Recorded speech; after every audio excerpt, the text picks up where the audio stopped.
आज आपण खूप महत्त्वाच्या गोष्टीबद्दल बोलणार आहोत आणि ती महत्त्वाची गोष्ट म्हणजे लहान मुलांच्या पोटात होणारी गॅस. आता ऑलमोस्ट सगळ्या लहान मुलांना जे आहे ती गॅस पोटात होतेच. अगदी ते बाळ 1 महिन्याचं पासून असू दे ते 1 वर्षापर्यंत. पण मोस्टली 1 महिन्याच्या बाळापासून तर तुम्हाला जास्तीत जास्त 5 ते 6 महिन्याच्या बाळापर्यंत बाळाला जो आहे पोटात गॅस होण्याची जी काय म्हणू शकतो आपण त्रास आहे तो होत असतो. याच्या मागे खूप सारी कारणे आहे. पण आज आपण जाणून घेऊयात की पोटात जर बाळाला गॅस झाली आहे तर आपण घरच्या घरी काय उपाय करू शकतो. नमस्कार, माझ्या चॅनलमध्ये तुम्हा सर्वांचं मनापासून खूप खूप स्वागत आहे. तर मला असं वाटते की प्रत्येकच घरी जेव्हाही छोटंसं बाळ येतं तर प्रत्येकाच्या घरी लहान मुलाला जो हा प्रॉब्लेम आहे पोटात गॅस होण्याचा तो ऑलमोस्ट सगळ्यांच्याच घरी होत असतो. सो मग अशा वेळेस जर आता अर्ध्या रात्री जर मुलांना जर हा त्रास होत असेल तर आपण घरच्या घरी काय उपाय करू शकतो हे मी आज तुम्हाला सांगणार आहे. पण आपल्याला हे माहिती कसं पडेल की बाळाला नेमका पोटामुळेच त्रास आहे, म्हणजे त्याचं पोट दुखत आहे किंवा त्याला गॅसेसमुळेच तो रडत आहे, हे आपल्याला आधी जाणून घ्यावं लागेल. सो हे कसं माहित पडेल? जर तुमच्या बाळाचं पोट फुगलेलं दिसत आहे आणि जर तुम्ही त्याच्या पोटाला हात लावला तर बाळ खूप रडत आहे तर समजू जा की बाळाचं पोट दुखत आहे आणि त्याला जे आहे ते पोटात गॅसेस झाले आहे आणि ती गॅस बाळाच्या पोटातून निघत नाहीये, म्हणून त्याला हा त्रास होतो आहे, म्हणून बाळ रडत आहे. पहिला उपाय म्हणजे सगळ्यांच्या घरी जे आहे, सगळ्यांच्या जरी घरी नसेल पण काही लोकांच्या घरी खाण्याचं जे पान आहे, विड्याचं पान ते असतं. सो जर तुमच्याकडे विड्याचं पान आहे तर तुम्ही तव्यावर विड्याचं पान हलकसं गरम करून घ्या.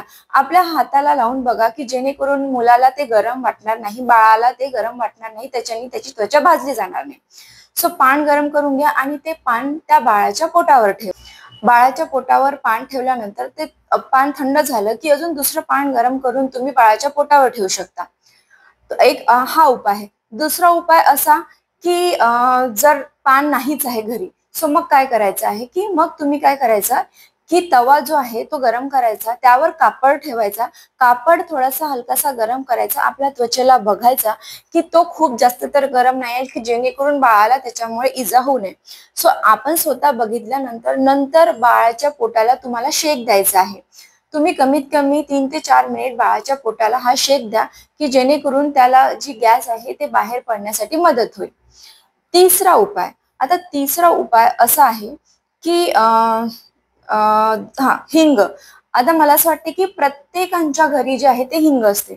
सो जो हा हिंगाचा खडा आहे तो हिंगाचा खडा तुम्हाला गरम पाण्यामध्ये, म्हणजे थोड्याशा गरम पाण्यामध्ये उगाळून घ्यायचा आहे आणि उगाळून घेतल्यानंतर त्याचा जो उगाळलेला जो पेस्ट आहे तो तुम्हाला बाळाच्या पोटाला लावायचा आहे. बेंबीभोवती गोल गोल असा बाळाच्या पोटाला लावायचा आहे की जेणेकरून बाळाला जे आहे लवकरात लवकर रिलीफ मिळेल.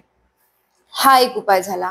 आता चौथा उपाय असा आहे की थोडंसं हलकसं आपल्या हातात तेल घेऊन बाळाच्या पोटाला मसाज करायची आहे. वाटीमध्ये थोडंसं तेल घ्यायचं आहे, ते दोन्ही हातांना असं चोळून घेऊन व्यवस्थित बाळाच्या पोटावरून हलक्या हाताने असं फिरवायचं आहे की जेणेकरून त्याची जी गॅस आहे ती अशा प्रकारे खाली येईल आणि गॅस जी आहे ती बाहेर निघेल आणि बाळाला लवकरात लवकर बरं वाटेल. आता माझी मुलगी जी आहे ती थोडी मोठी आहे आणि तिच्या पोटाला त्रासही नाही आहे, त्याच्यामुळे ती रडत नाही आहे. पण जेव्हा तुम्ही तुमच्या बाळाला हे कराल तेव्हा बाळ रडेल, कारण की तेव्हा त्याला पोटात गॅस असेल, त्याच्यामुळे तो नक्की रडेल. पण हे आपल्याला करायचं आहे.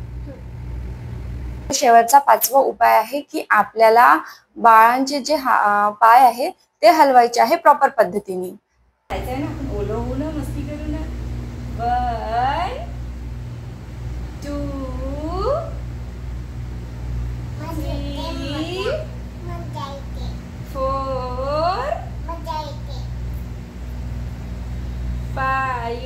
माझ्या बाळावरती तुम्हाला करून दाखवलेलं आहे. तिला कोणताही त्रास नाहीये, फक्त तुम्हाला समजण्यासाठी म्हणून मी करून दाखवलेलं आहे.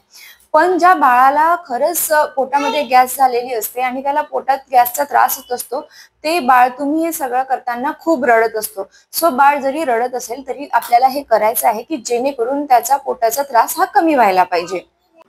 आता आपले करून झाले हे सगळे घरगुती उपचार. सो ह्याच्यानंतर ऑलमोस्ट बाळांचं जे आहे ते दुखणं कमी होऊन जातं पोटाचं आणि गॅसेस निघून पण जातात.